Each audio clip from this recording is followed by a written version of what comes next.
2001, Honda released the world's first commercially available hybrid car, narrowly beating the Toyota Prius to the race. Or not. There's conflicting reports online with both Honda and Toyota claiming to have been the first to make this monumental step forward for mankind. And I was only 3 years old at the time, so my own memory of this historic moment is shaky at best. Toyota aimed to make something practical and reasonable, something that would prove the viability of hybrids as regular cars. Well, Honda couldn't care less how usable the car was, they just wanted to see what the best gas mileage was they could get out of the thing. And thus was born the Honda Insight. So what's it like to live with one of these? Well, right now I'm in an incredibly fortunate position where I have 3 road legal and insured cars. My Fit, which is my daily commuter, my Insight, which I mostly use for long distance drives and just for fun, and my Rabbit, which has collector's plates and goes out for little walks on sunny days and not much else. But just a few years ago, the Insight was my only insured car. I had the Rabbit, but it was usually stuck in my parents' shop and didn't have collector's plates yet. And of course, I had my race cars, but those don't really count as real cars, do they? For all intents and purposes, this Insight was my only car for about 4 years. It replaced my '99 Civic hatchback, which in many ways was a better car. It had more power, it could seat more, and you could fit way more stuff in the back than you could ever dream of fitting in the shallow shelf of a hatch that the Insight has. But the funny thing is that well, now when I look back on that Civic, I see a clean, classic-looking car that stands out from traffic with its unashamed simplicity. Just 6 years ago, in 2017, when I bought my Insight, that simplicity felt generic. It was just another early 2000s smoothed-out soapbox of a car. And well, yes, if I had the space and money to hold on to it, I would have. Just because it felt generic doesn't mean I didn't appreciate it in the moment. I had an opportunity to own a first-gen Honda Insight, and I wasn't going to pass that up over a Civic. I remember when I first learned about the Honda Insight. It looked so alien and bizarre, and the promised gas mileage seemed almost impossible. How was it that this car from 2001 was still the most fuel-efficient mass-produced car ever made? Well, while that statement is no longer true, it was beaten out in 2016 by the Toyota Prius Eco. A 15-year run is still nothing to laugh at, and it's still far more efficient than most new cars today. And that's because Honda's sole focus while engineering this car was on fuel economy. The body is made entirely out of aluminum, with body panels either being aluminum or plastic in order to save weight. There is very little noise dampening, and everything is made to be as lightweight as possible, giving this car a total weight of just 1,856 pounds. Which, for comparison's sake, that '99 Civic this car replaced, it weighed 2,359 pounds. And the current generation Insight weighs 2,987 pounds. And neither of those are heavy cars by any means. The body was designed to be as sleek as possible, and with a drag coefficient of just 0.25, it's still one of the most aerodynamic production cars ever built. But that aerodynamic efficiency came at the cost of conventional styling. Like I'd said earlier, when I first saw the Insight, it looked alien to me. I definitely wouldn't call it beautiful. It was weird and distinctive for sure, but not attractive. But if you ask me today, I'd say that I do think it's beautifully designed and looking better than ever thanks to an awesome detailing job by Blake. I know you're watching this, thanks for the awesome work. And maybe it's like how my Civic went from looking generic to confidently understated over time. Or maybe a better analogy would be folk punk. The Insight is a very folk punk car in my mind. Let me explain. One of my favorite artists of any genre is Human Kitten. Their lyrics really resonate with me in a way that very few other artists do. And when I first heard their music, I thought it sounded like shit.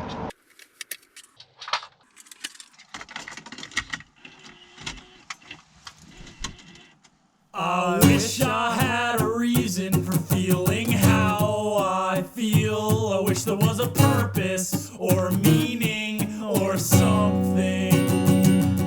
The lyrics stood out to me enough, though, that I kept listening.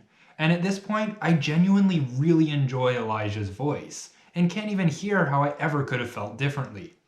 Folk punk is a very stripped-back genre, relying usually on one strong element, the lyrics, to carry otherwise simplistic short songs, which tend to make their point and then be over. Mass appeal is never the goal. These songs are personal and will resonate strongly with some people while not appealing at all to others. To bring this back to the Insight, I no longer can see it as anything other than beautiful. My point of view has shifted, and I lack the quote-unquote objective lens I used to see it through. It's also a very stripped-back car that puts all its eggs in one basket, the fuel economy, and lets the strength of that carry the rest, never worrying about being a mass-market success. This car was sold at a loss just to test the waters. It wasn't supposed to appeal to everybody. And it's a good thing this car is as aerodynamic and light as it is, since it only makes enough power to move something as light and aerodynamic as it. The 995cc 3-cylinder under the hood makes 67 horsepower on its own, and roughly 73 horsepower at 5,700 RPM with the help of the electric battery. Torque is rated at 66 pound-feet at 4,800 RPM from just the block, and 91 pound-feet at 2,000 RPM with the battery installed. In the case of my car, it makes potentially higher figures, since it's currently on its third battery. An aftermarket Bumblebee performance pack, that should be boosting the torque and horsepower numbers, but nowhere near enough to make this car fast by any measure. The best way to describe the driving experience of the Insight would be a mix between a go-kart and a semi-truck. Now, admittedly, I've never driven a semi-truck before, so that part is fully speculative. But I have driven a go-kart before, many times in fact, and I can attest that every time I get off the go-kart track and step into my Insight, it takes my brain a good while to register that I'm driving something different. It's similar to a go-kart in the fact that it's small, lightweight, handles well, and needs to be driven in a way that conserves momentum. Much like how the moment you start to slide in a go-kart, your lap times will take a significant hit, and it will take a while to get back up to speed. If you slow down in an Insight, it's going to take you a while to get back up to speed, and your fuel economy is going to take a hit. You need to drive this thing in a way where you get up to speed and you maintain that momentum until you get to your destination, preferably not having to stop at all. It's like a semi-truck in the fact that it's slow to accelerate and quickly loses power going up a hill.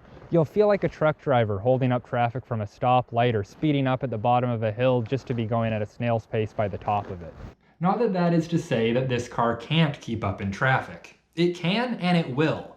From a stop, you'll accelerate relatively quickly from first to second gear, and then slowly crawl your way up to speed from there. I find it's usually more effective to get up to speed at a relatively quick pace rather than slowly work your way up to speed. It's better to have a few seconds of slightly worse fuel economy than a few minutes of not so great fuel economy as you reach cruising speeds. And shockingly often, I'll find that the car in front of me accelerates slower, at least off the bat, which, quite frankly, I don't really understand how that's possible. It's usually cars that are clearly automatic, so they're not needing to worry about bogging and stalling in first gear, but still, it sometimes seems like people are just taking their foot off the brake but not putting it on the gas, just letting the car slowly accelerate itself forward. Seriously, how am I accelerating faster than you in a car with maybe 73 horsepower on a good day, while you're in a 200 horsepower plus modern SUV? Just touch the gas pedal. You'll out-accelerate me, please! Because you want to maintain momentum, this car kind of encourages bad driving etiquette. You don't want to slow down for corners any more than needed, which usually isn't much. This car is a Honda from the late 90s, early 2000s that was built in the same factory as the NSX and S2K without cost being much of a consideration. It handles really well. And thanks to the battery pack putting weight over the rear wheels, the tail end will actually start to come out before the front starts to push. Something pretty uncommon in an unmodified front-wheel drive car, especially one with so little power. But because you're needing to maintain speed, and other drivers on the road are, for whatever reason, unaware of this, you'll often wind up quickly closing gaps in corners and cursing out drivers who slow down or don't speed up before hills. On top of that, you can always improve your fuel economy even more by drafting behind larger vehicles, something that not everyone's going to be okay with. And since the car will shut itself off at a stop, I'll often stop a little bit closer to the car in front of me than normal, since odds are somebody's going to start inching forward before the light turns green, and suddenly you'll be left with a 3-car gap between you and the car in front of you. Let's talk quickly about that auto start stop feature, something I'm generally not the biggest fan of. Most modern cars have this feature, actually I think all at this point, whether they are hybrid or not. And in the few modern non-hybrid cars I've driven with this feature, it feels clunky and obtrusive. often not shutting the engine off until you've already been sitting for a while, sometimes just before you need to move again, and shaking the car as the engine starts and stops. But I love the way it's integrated into the Insight. For one thing, this car was designed around it. The engine was not designed to idle, and you can tell. But on top of that, you have full control over it. Push in the clutch as you're coming to a stop, and if you're in second gear or neutral, the engine will shut off.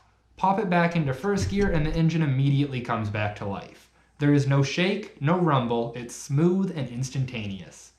That's because this car uses the hybrid battery pack to rapidly fire the engine back up, instead of relying on the 12-volt battery, like in most modern non-hybrid cars, which takes a little bit longer and feels jerkier. When the engine is running, however, this car drives very differently from just about anything else. The clutch is super lightweight and the shifter is not one of Honda's bests.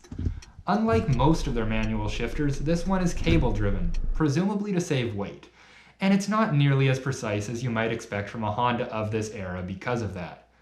When the car is in 5th gear, it will enter lean burn mode, maximizing efficiency. So I tend to get up to speed, and once I'm at a speed I can maintain, I'll stick it in 5th, even going as slow as 50 kilometers an hour. It drives like a mix between an automatic and a manual, since when you're up to speed, you can push down on the gas a bit to have the electric assist kick in, which will be more efficient than gearing down for extra power. The car has a red line of 6,000 RPM, but you'll rarely be revving over 2,000 RPM, or even really paying that much attention to the tach at all. Instead, I focus most of my attention on the bars in the middle of the dash under the odometer. This gives you a readout of your current fuel economy in real time. Once I'm up to speed, I am keeping my eyes on those bars and doing everything in my power to keep them under 4 liters per 100 kilometers. This can turn driving an Insight into a kind of game. I'll get so engrossed in trying to lower my fuel economy that sometimes I'll have a really good stretch of efficient driving and not want to stop at my destination because I know if I just kept going a little bit longer, I could get my current average fuel economy to drop. I'll reset my trip odometer each oil change and then try to see how low I can get it. Right now I'm averaging 3.4 liters per 100 kilometers, which is far from my best, and I blame that on 2 things.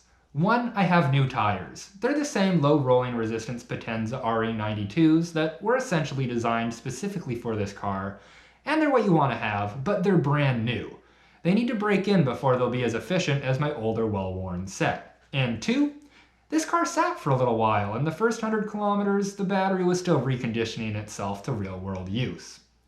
And just like how it's easy to bring a grade point average down, but hard to get it back up, it's easy to make your average economy worse, but it takes a lot of hard work and persistence to bring it back down.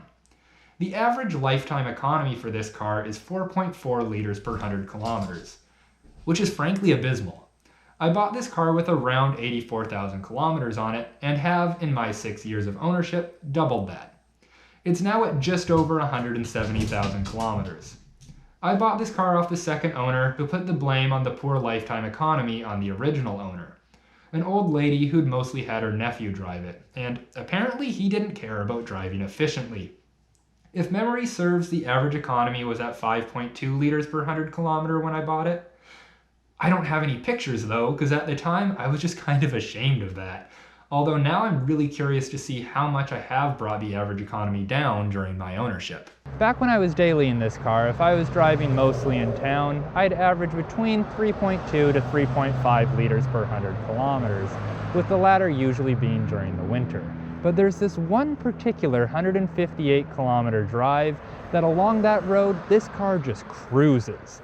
One time I was able to get all the way down to 2.7 liters per 100 kilometers, and very rarely will I ever see the gas gauge move. In fact, one time I only had 3 bars left on the gas gauge and I managed to make the whole drive no problems. It's actually the same drive that I've been filming this along. If you're driving this car efficiently, it will take you longer to get where you want to go. That 158 kilometer drive will usually take me just over 2 hours in the Insight, whereas it would normally take around an hour and a half if I wasn't taking the scenic route and was in a different car. In general, take the scenic route and add an extra half hour, at least, to your driving time. But if you're anything like me, that won't bother you at all, because this car is such a joy to drive. It's fun to watch the average fuel economy and be constantly reacting to that in order to try and bring it down. The The suspension is stiff and you feel every bump and crack in the road, but it never feels tiring to drive. And thanks to the small interior and the speakers being directly behind your head, the audio in this car sounds amazing, and it pulls off surround sound incredibly well, almost better than headphones. As you can probably glean by now, I love this car, and I could keep talking about it for hours. Like how this is probably one of the only vehicles where the power steering serves to make the steering heavier rather than lighter. But I'll hold off. Besides, I can always make more videos about it later if I want to. For now, let's focus back on what was supposed to be the thesis of this video. What's it like to live with a first-generation Honda Insight? Well, in terms of practicality, I was never really bothered by the car's lack of seating.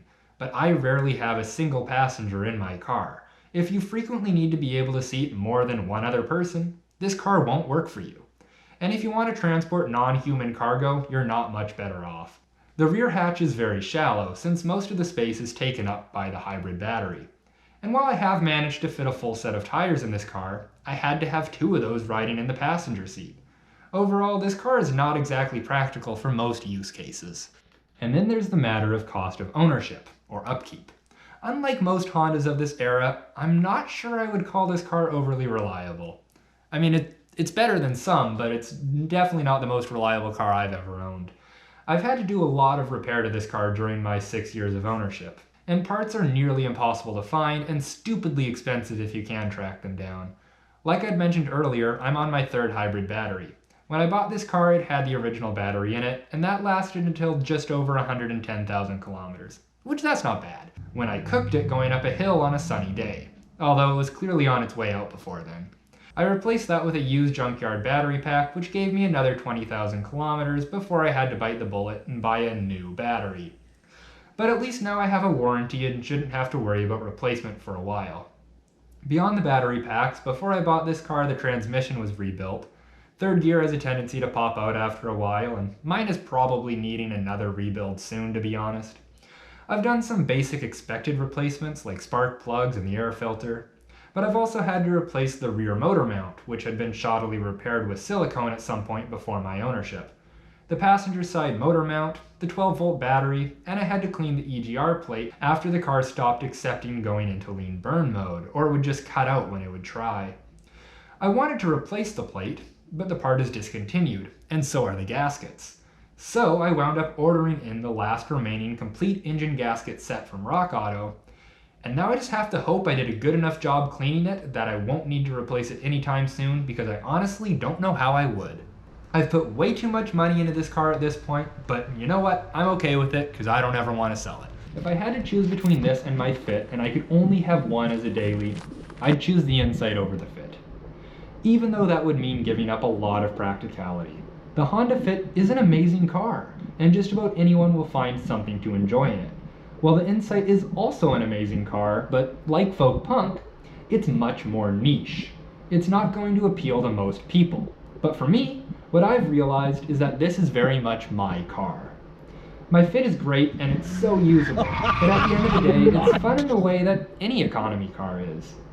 And I love my Rabbit. It's so special to me that I own the very same car that I begged my mom's friend to sell to me since I was a toddler. But it's more her car than mine. This Insight, it's my car. It's a car I wanted and I sought it out because it appealed to me. And I put more kilometers on it than anyone else, something I can't say about any of my other cars. This is my car. So, what's it like living with a Honda Insight? Well, it can be stressful at times when things go wrong and you're not sure if you can find or afford the parts to fix it. And it can be limiting because you don't have a lot of power and you can't move a lot of people or things. But it's also just an absolute blast to drive. There is no other car that is more well suited for going for long drives, singing along to music, not a care in the world about how long it takes you to get to where you're going or how much gas you're going to need to get there. And if you're me, there's just no other car like it. This is my car. Thanks for watching.